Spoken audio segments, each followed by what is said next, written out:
Hello, everyone. Today, we are going to go to an island. Yeah, but don't bring your swimsuit and get those thoughts of drinking margaritas on the beach out of your head. It's not that kind of island. In fact, it's a prison, and there's a monster there that wants to eat you alive. Less vacation, more horror movie. Let's talk about all that right now.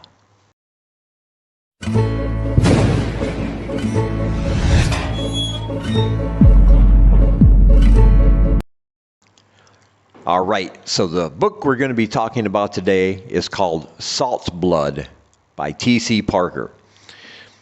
I've never read T.C. Parker before, but I know she has a book coming out on the 16th of this month, I believe. Her new book, Hummingbird, should be arriving here then. And like any new author, when they have a new book coming out, I like to go back to their past catalog, read something from that to see if I like it. If I like it, I'll probably pick up their new book. And with this one, I definitely will, because Saltblood is just a fantastic book that has a lot of things going on, and I absolutely loved it. So let me set this up for you. Somewhere in Scotland, there's a remote island, and the entire island is surrounded by a dome, almost like a mesh dome. It surrounds the whole island, built from the bottom of the ocean, extending up, and covers the entire thing. Sunlight can barely get through. This is like a Faraday cage. No electronic communication can come in or go out. That means on this island there are no cell phones, no laptops, no regular phones, not even an alarm clock, unless it's battery operated, because there's no electronic communication going in, going out, anything like that. But this island, on this island, contains an area that's set as a prison. The rest of the island is inhabited by locals, but it's a very strange island because this island doesn't have any animals except for horses. Huge, beautiful, black horses that the locals use as transportation. There's also a monster, and this is one of the most terrifying monsters you probably ever read about. It freaked me out because I'm thinking, well, if you've ever written anything and you think I'm going to write a monster, I don't think you've ever written or thought about anything like this. And we'll get to that in a minute. But people come to this island not voluntarily. It's not that kind of island. In the world of Saltblood, in the times that Saltblood is in, this author has done something very unique, because she's taken the idea of our current cancel culture and our culture of outrage at everything, people say or people do that we disagree with, and taken it to an Orwellian, in an Orwellian direction. Let's put it that way, because in this world, people are sent to this island if they've committed crimes of outrage. In this book, in this world, Big Brother has an algorithm. And this algorithm tallies incidents of outrage among the world. Social media posts, news programs, complaints, things like that. Things that people are offended by. And if a person receives so many outrage complaints against them, they are arrested, they are tried, and when convicted of a crime of outrage and causing a public disturbance, they are sent to this island prison. And that's the first thing I want to say about this book, is that kind of, like I said, Orwellian dystopia really rang true for me. I mean, I can almost see it in this world with our current cancel culture. The next logical step would be for the government to step in and do something with it, I guess you can say. To step in and punish those who have caused this outrage among the citizens. It's very scary. I mean, that thought right there is just very scary. And it's scary because, like I said, I can see that happening.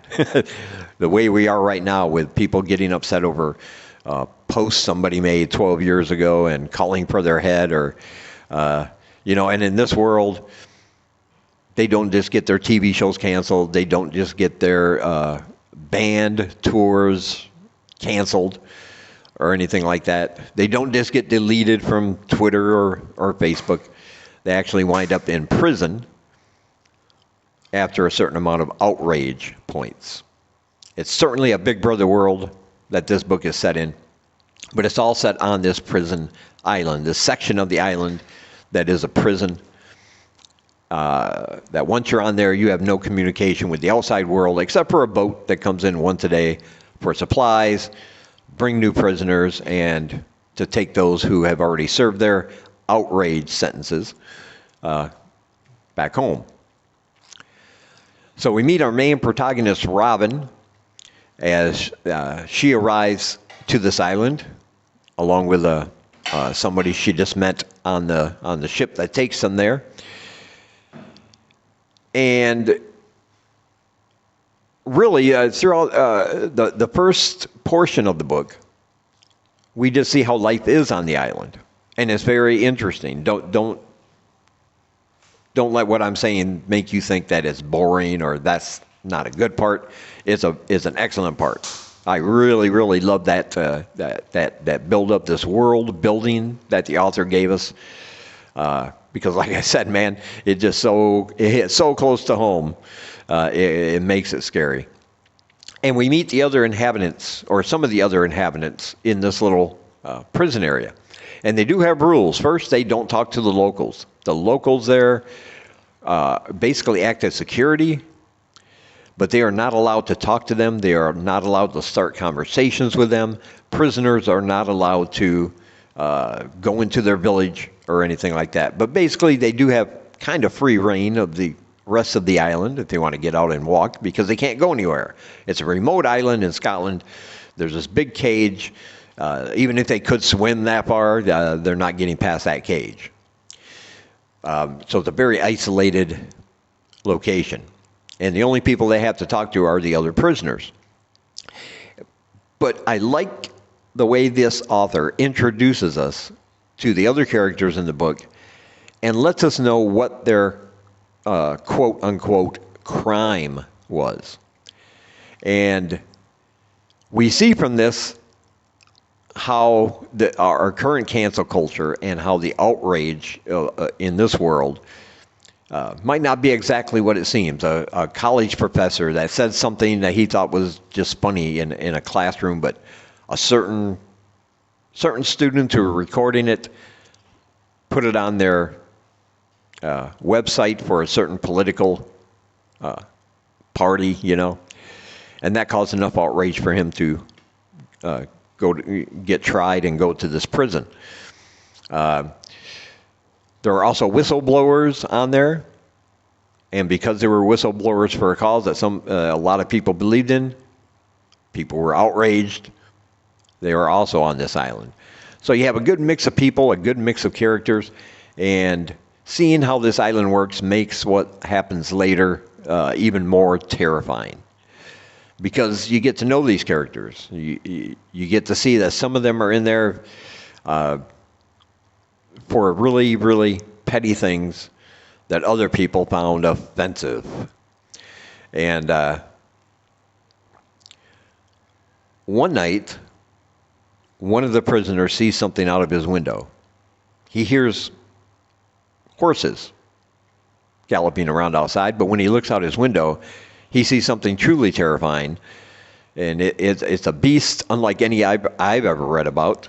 And the description itself made me think, wow, this is really good, because it's the biggest horse he's ever seen, but coming from the back of the horse, not like a centaur, half man, half horse, but coming from the back of the horse is the torso of a human-shaped thing that's attached to this horse. It's part of this horse. These two things make up the whole, this whole creature, with skinny arms that are so long they almost drag on the ground, a misshapen face.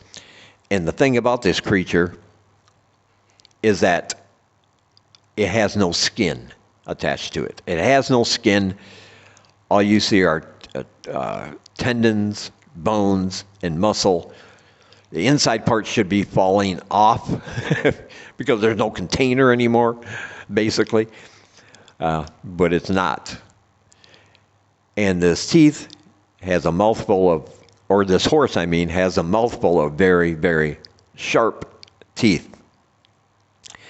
He freaks out. He doesn't believe it, doesn't know what's going on. But then they'll walk in the woods later. They come up on a chapel and they see statues dedicated to this creature in exact detail. And they realize there's something going on. And I'm not going to say too much more about the book, because you really have to read it for yourself. But things happen. Things escalate. Not all of them will survive. And come to find out, some of them have secrets that could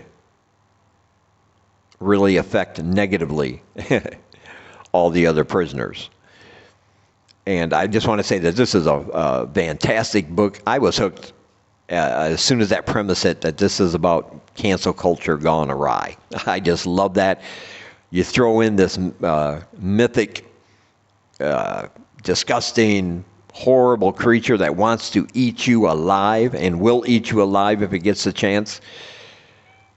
And then we get to find out why it's there, what it's doing, and that makes it even more horrible, because in this book, Big Brother has gone full Big Brother on on the world. Yeah, I really like this book. I thought it was fantastic. I really think you need to read this before her book Hummingbird comes out. Be sure to pick up this one, Saltblood. It's excellent. I highly recommend it. And I'll leave a link below to the Amazon page if you want to purchase it from there. I'll also leave a link down below to my Twitter if you want to come join me and be a twit with me. And as always, thank you for spending some of your time with me. I really appreciate it. And until we meet again, keep reading spooky, my friends.